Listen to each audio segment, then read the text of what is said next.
It's 10:09 p.m. here in Nigeria. In this video, I'll be telling a story, my life experience, my life experience in the seminary. Before that, let me see. Okay, I don't know. Probably take this or. Okay, I think I'll take this. I think I'll take this one. It's actually Guinness African Special Stout. Yeah, that's a good one. I guess you guys in Western world, US, Canada, you probably don't know how this tastes. It's very, very good. So, yeah, the story begins. Sometime, I think it was in 1990. Yes, 1990.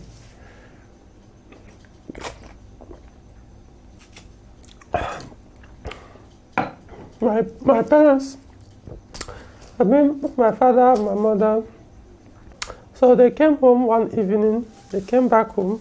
I was at home, so they came back and they called me and said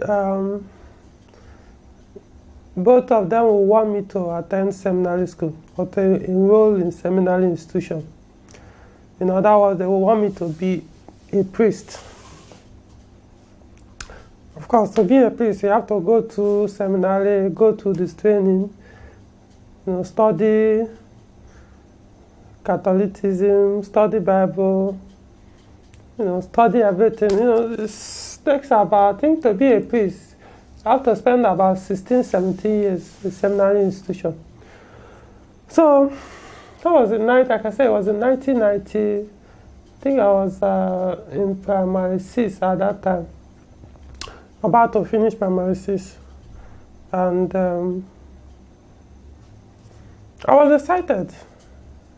Yes, I was excited, even though I had no intention, or it was never in my plan that I would like or want to be a priest. But I was excited that I'll be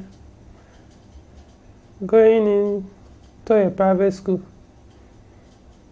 Not just a private school, an expensive one, because yeah, that was seminary. It's not a cheap institution. Very expensive. So I got the form, filled the form, the application. So we were told that we'll take an entrance examination for that. So I don't remember the duration, but I think weeks, 2 or 3 weeks later or something like that. So we went to a town called Amawbia, sat for the exam, and I think when I got there, there were hundreds of young boys at my age, close to, not really my age, but within that range. Then I was probably 14, 15 years, something like that. So we finished the exam, I went home. Then later the result came out and I went to my parish, which was St. Patrick Catholic Church, Awka. Then we were living at Awka. That's the state capital of Anambra state in Nigeria. So I passed. I got the result and I passed the entrance examination. So I was asked to come for a 3-day interview, both oral and written interview. But this time it will be at the institution itself, the Seminary Institution, which was very far from where we were living at that time, probably like 200 kilometers away from us or something. So when the day came, my father drove me to that place, took me there and dropped me. When I got there, woof, we were like 1,000, yeah, or close to 1,000. boys who wanted to, or who passed the exam and came for the same interview. So we stayed there. He gave us the hotel. I think what happened was, it was during the break, the holiday. So the seminarians who were already in that school have gone for the holiday. So they now use the hostel, the classrooms, and everything to conduct both the written, another written, and oral interview. So I finished the interview, left. Later on, the results came out. I passed again. So to cut the story short, I think I joined them, or I officially became a seminarian in 1991. I think I'm going to post my first picture in the seminary. I'll use it as thumbnail of this video. So I will see that was the first picture I took in my JS1, 1991. So you see what I look like, the environment and all that. So the journey began, and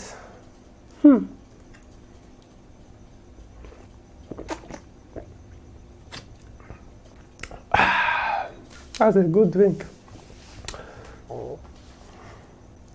It was tough. Anybody who tells you that seminary is sweet is not telling you the truth. It was tough.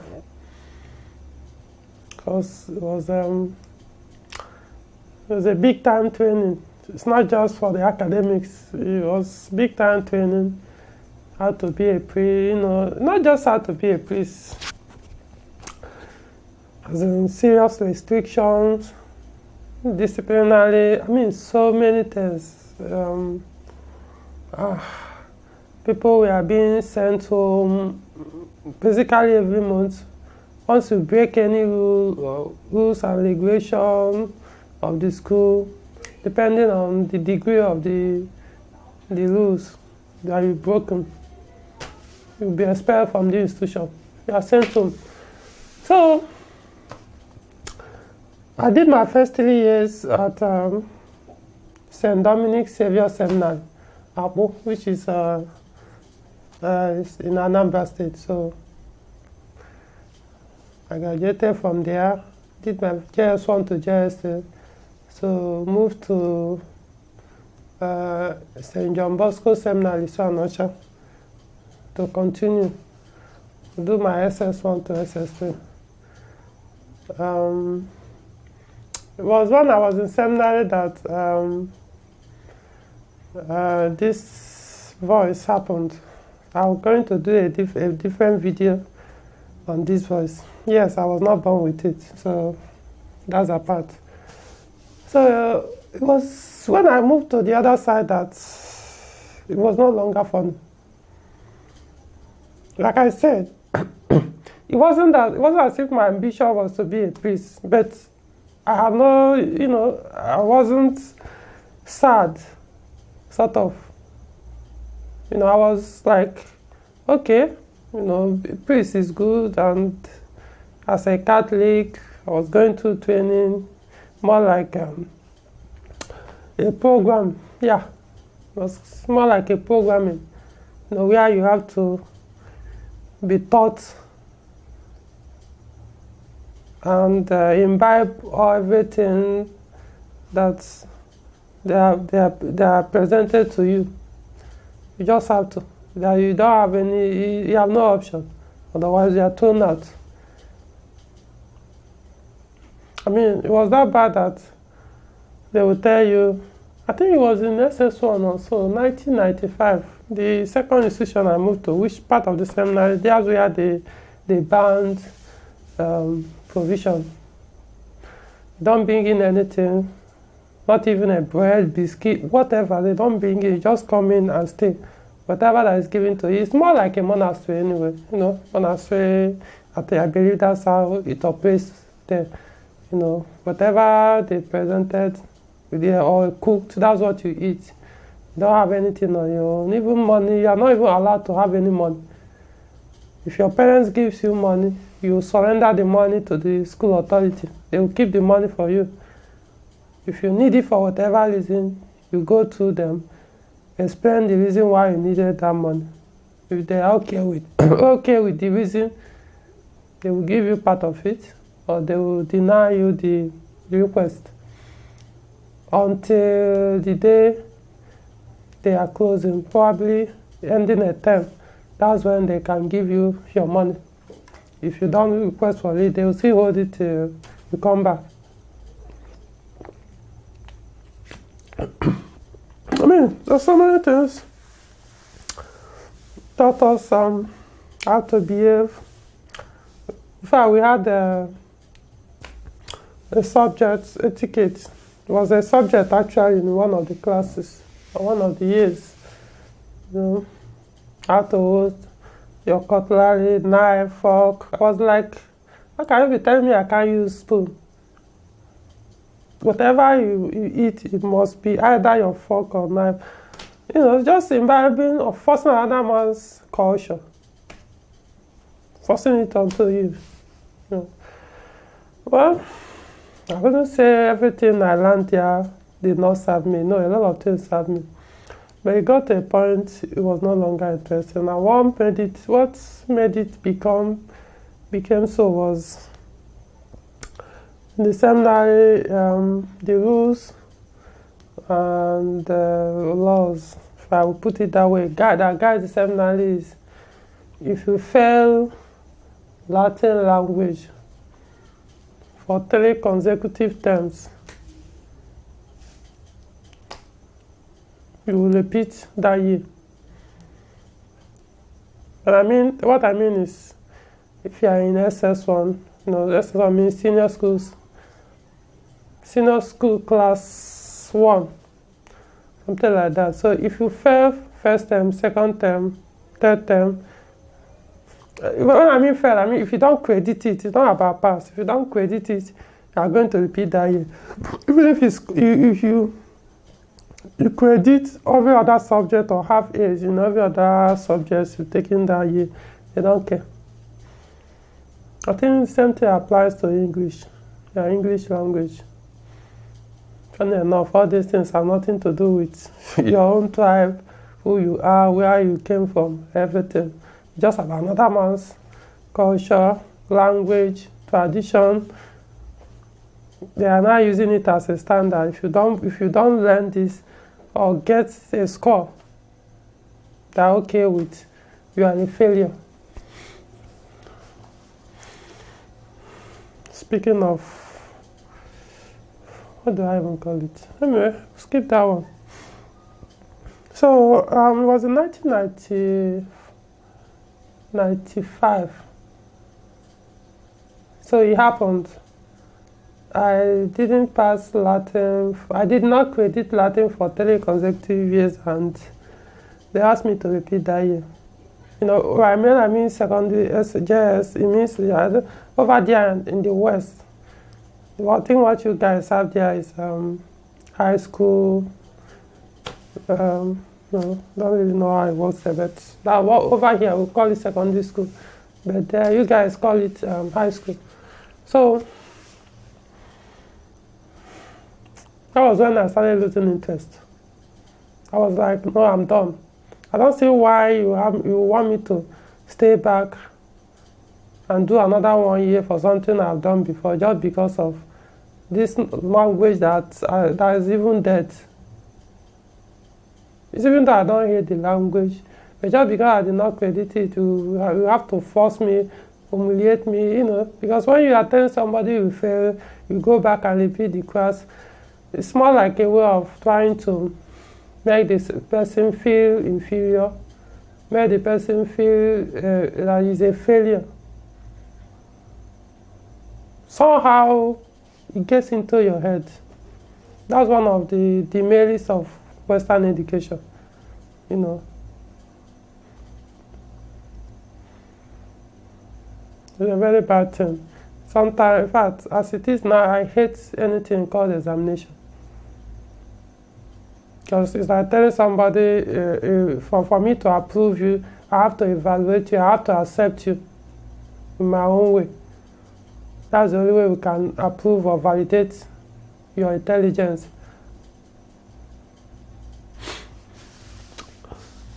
So I said I wanted to leave. My parents said no. The school institution said no. Everybody said no. I did everything I could. They said no. So they forced me back to go back after the 1 year has passed, and they asked me to repeat that year, that class, which was SS1. I was in 1994, 95. I think it was in 1995. Then everything changed. It was like my belief system changed. I started seeing things differently. There's something like you are done with this, you don't want anymore, and everybody's telling you you don't have a choice. Like you are just a slave. You must follow the order, or I don't even know, or what. Your parents is giving you the ultimatum. The institution is giving you the ultimatum. Your relation, everybody is forcing you. You must do this. You have no choice. No wonder people commit suicide, because when you are telling a child, giving him this kind of command, giving him that you have no choice, you must take that, you must be what I want that you must do. And he hates that thing so much or passionately that he doesn't want to do it, or he doesn't want to be involved in it, or doesn't want to continue with it. I mean, what's stopping him from taking his own life? If he really determined not that he doesn't want to do it. This is the mistake parents made where they don't know.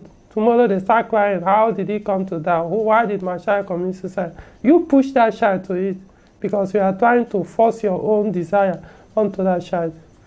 I'm just telling it to people who are married and have children.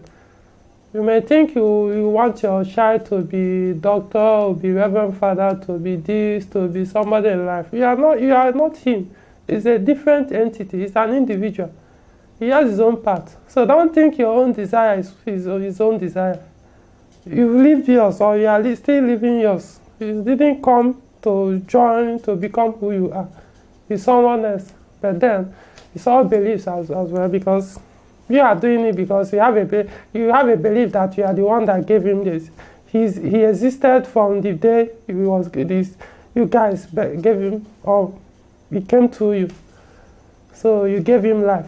So you believe that you own your child. So yeah, you want to decide who he becomes. I'll do a different video on that anyway. So I came back. I went back to seminary, and everything changed. I started seeing Christianity as some fake, it's like some fake belief people just hold on to, because it didn't make sense to me anymore. I don't want to be here, and you're forcing me to be here because you still want me to be a priest, but I don't want anymore. Yes, you may say, is it because of this a little bit resistance? Well, it wasn't a resistance to me, because if truly I had that passion, that shouldn't have stopped me from continuing. If I really wanted to be a priest, it was later on that I realized that it was a sign or time for me to move on. But then, resistance started coming from external factors. So, I became an outlaw. Yeah, it was a serious one. I started breaking up because, in fact, it got to a point I entered, the rector is more like the head of the institution. So I entered his office, and I told him, I want to leave. So I'm here for you to present, to give me my, it's not really expulsion, as I've forgotten this thing. As a paper they usually give somebody that wants to leave an institution. Forgotten the name. This happened how many years ago? So he looked at me and said, "You must be possessed." I'm going to cut this video here and do another part to continue with the story. See you later, guys.